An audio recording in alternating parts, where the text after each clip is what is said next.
Nos próximos domingos, dias 17 e 24 de janeiro, teremos a aplicação do Exame Nacional do Ensino Médio, o Enem.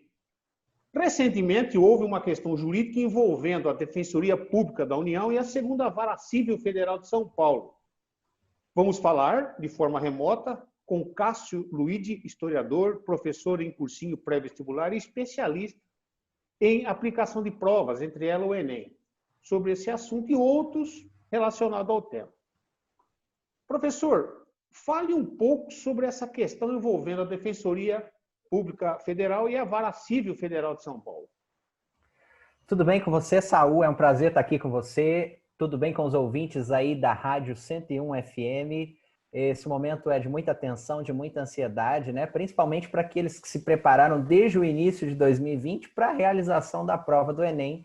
E aí já tiveram todo aquele transtorno do Enem ser adiado do período normal, não é mesmo? O período ali de o final de outubro, início de novembro. A prova foi transferida agora para o início de janeiro. E aí tivemos essa grande surpresa de um quase impedimento total do Enem, não é verdade? Infelizmente, a notícia mais atualizada que nós temos é que algumas cidades já estão cancelando a prova do Enem, por exemplo, Manaus. Infelizmente, a situação da pandemia está muito grave, os índices de contaminação estão altíssimos e o governo local não considerou seguro aplicar o Enem. Afinal de contas, as pessoas vão ficar ali 4, 5 horas numa sala, ainda que com as medidas de segurança, usando máscara, usando álcool em gel, distanciamento maior entre as cadeiras, né?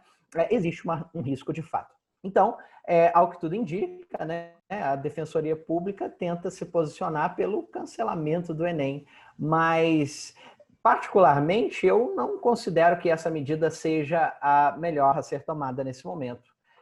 Os estudantes que se prepararam estão com muita vontade de fazer o Enem. Aqueles que estão se sentindo inseguros, eles não são obrigados a fazer a prova, não é verdade? Então, eles podem optar por fazer o Enem ali no final de 2021. Até lá, com certeza, nós torcemos muito para isso. Essas questões envolvendo a vacinação já terão sido resolvidas e aí as pessoas vão poder fazer a prova com mais segurança. Mas as cidades podem optar até o momento pelo cancelamento da prova.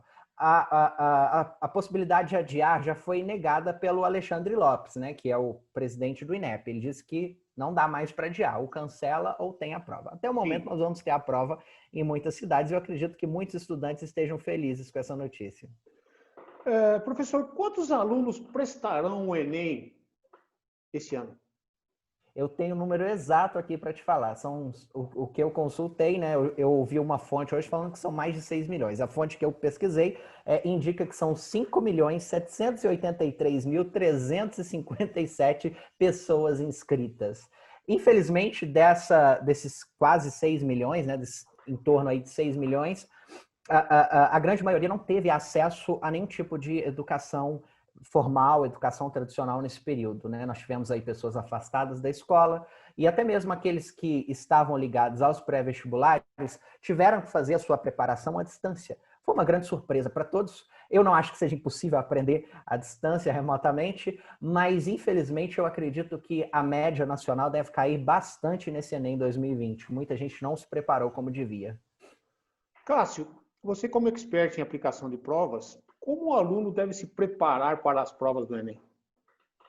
Olha, vamos pensar que estamos a 3 dias da prova, né? A preparação ela não é algo que se faz da noite para o dia em relação ao conteúdo. Então, o estudante precisa ser preparado durante todo o ensino médio, de preferência, e aquele que não teve oportunidade faz aí 1 ano de preparo mais intenso, se possível, ligado a um pré-vestibular. Mas é claro que eu acredito muito na autonomia. Se a pessoa se dedicar, ela consegue, mas o pré-vestibular vai ajudar bastante. Agora, nesses 3 dias, o que eu posso aconselhar para os candidatos aí ao Enem? É muito importante que esses candidatos fiquem atentos às regras para não correr o risco de serem desclassificados. Vamos começar falando do básico, né? As canetas pretas. Elas são o único material que você pode usar no Enem. Não adianta levar lapiseira, não adianta levar lápis corretivo, o estojinho de lápis de cor não pode nem ficar em cima da mesa. É só a caneta preta em material transparente. Se você levar uma caneta em material metálico, pode ser uma Montblanc, mas você não vai poder usar no Enem. É só aquela caneta transparente. Então, prepara suas canetas, testa elas antes, né? Eu faço o Enem todo ano, Saul, e todo ano eu vejo pessoas que esquecem as canetas pretas. É uma tristeza. Ou leva a caneta azul, ou leva a vermelha, mas tem que ser a preta. Tem que ser a preta, não precisa levar outro material, até para você não ficar ali, onde estão minhas coisas, ficar desorientado, é só a caneta preta mesmo. E aí você precisa do cartão de confirmação e do seu documento para entrar na sala e para achar ali o seu local. Então faça isso, já imprima o seu cartão, já confira o seu local de provas, vai pesquisar como é que chega até lá, se é um local que você ainda não conhece, e se planeje, porque dia do Enem é um carnaval.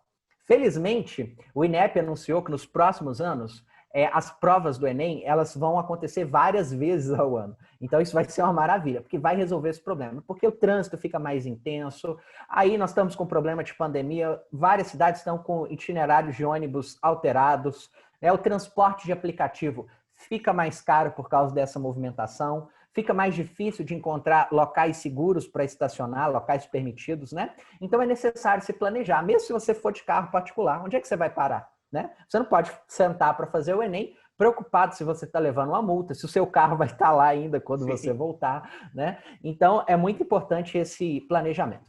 Agora, esse ano especificamente, né, nós estamos aí com medidas de segurança sendo implementadas, então é muito importante ficar ligado à questão do uso da máscara, porque quem se recusar a usar a máscara está sujeito à eliminação. Imagina perder o Enem por causa da máscara? Então, assim, é importante pegar uma máscara que você já está acostumado a usar, não vai querer comprar uma nova que vai te sufocar, ficar ali 4, 5 horas, não é brincadeira, né? Pode levar outras para trocar, mas do momento que você entrar no portão do local de aplicação até a hora que sair, tem que ficar de máscara. Não pode tirar máscara nos corredores. As regras também estão claras, não pode ter aglomeração. Então, muito cuidado com isso, hein? Ficar muito próximo das pessoas. Alguém pode chamar a sua atenção e isso pode acabar resultando ali num transtorno, né? E possivelmente até numa eliminação. Então, siga as regras, não faça nada que possa te fazer correr o risco de perder esse Enem, né? Porque senão você vai ter que aguardar meses e aí atrasar o seu estudo. O aluno não precisa se preocupar em levar álcool gel, ou pode ou não? Pode levar o álcool em gel, não tem nenhuma restrição a isso, mas provavelmente ali na hora da prova ele vai ter que colocar dentro do saquinho também, né? Tem um saquinho descartável que eles entregam que fica lacrado embaixo da carteira.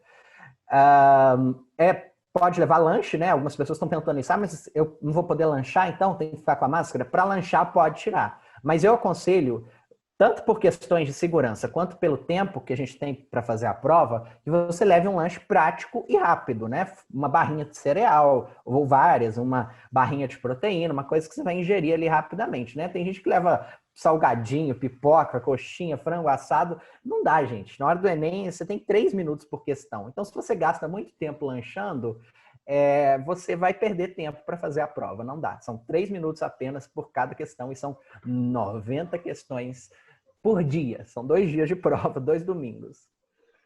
Professor, para finalizarmos, alguma dica sobre o tema de redação? Olha, a redação é sempre uma surpresa, né? No ano passado eu tive uma colega que trabalhou o tema de democratização da cultura, inclusive de democratização do acesso ao cinema. E ela acertou o tema da redação, né? Foi uma coisa linda. Mas isso é uma coisa bem atípica. A gente faz algumas sugestões, a gente dá alguns palpites, mas o tema da redação é sempre uma surpresa. O palpite que eu tenho dado, assim, com base em algumas coisas que eu vi, é o tema tabagismo, tá? Mas é só um palpite mesmo, não fique focado apenas nisso. Agora, o que eu posso tranquilizar é que o Enem não gosta de trabalhar na redação temas polêmicos. Tá? Então, será que vai cair vacinação? Será que vai cair vacina X, vacina Y? Não. Queimada, não vai cair isso, né? Não vai cair mesmo, principalmente porque a prova do Enem ela é fechada em abril. Então, essa prova que a gente está em 2021, mas é o Enem em 2020 ainda, né? Essa prova é fechada lá em abril. Então, várias coisas estão sendo vividas nos últimos meses. A prova do Enem já estava pronta. Tá? Pode cair questão ligada à pandemia? Sinceramente, pode, porque em dezembro, janeiro, já estava se falando de pandemia, estava algo muito distante do Brasil ainda, né? Estava lá na China, parecia que nem ia chegar aqui, mas já era um tema que estava aparecendo na mídia. Agora, falar que a pandemia ou que a quarentena serão temas de redação, eu acho muito pouco provável. O aluno tem que se contextualizar antes de abril. É verdade. Eu acredito que se contextualizar depois pode acabar dando sorte ali de achar algum tema relacionado. Né? Na verdade, a gente sempre tem que estar atualizado, né, Saul? Fala a verdade. Exatamente. Cássio Luiz, obrigado por sua participação aqui no Jornal 101. Imagina, um prazer enorme falar com você e eu desejo um ótimo Enem a todos. Espero que vocês que se prepararam façam esse Enem com muita coragem, mantenham a calma, a tranquilidade e confiem que mesmo à distância, né, vocês tiveram autonomia aí para desenvolver uma gama de conhecimento suficiente para fazer um Enem com excelência. Vou dizer a minha frase que eu falo sempre: faça a cara de guerreiro, nada de cara de derrotado, faça a cara de guerreiro e parte com tudo para cima dos seus concorrentes, tendo ali uma dedicação, uma atenção especial ao Enem. Dá a voadora nos seus concorrentes através das suas notas e da excelência da sua redação. Falamos então com o Cássio Luiz, historiador, professor em cursinho pré-vestibular e especialista em aplicação de provas, entre elas o Enem. Maiores informações sobre esse conteúdo jornalístico, os ouvintes e internautas poderão obter acessando o nosso portal 101fm.com.br e nossas redes sociais, 101FM Jabuticabal, 101FM Jabuticabal também no YouTube e no Facebook. Saul Martins para o Jornal 101.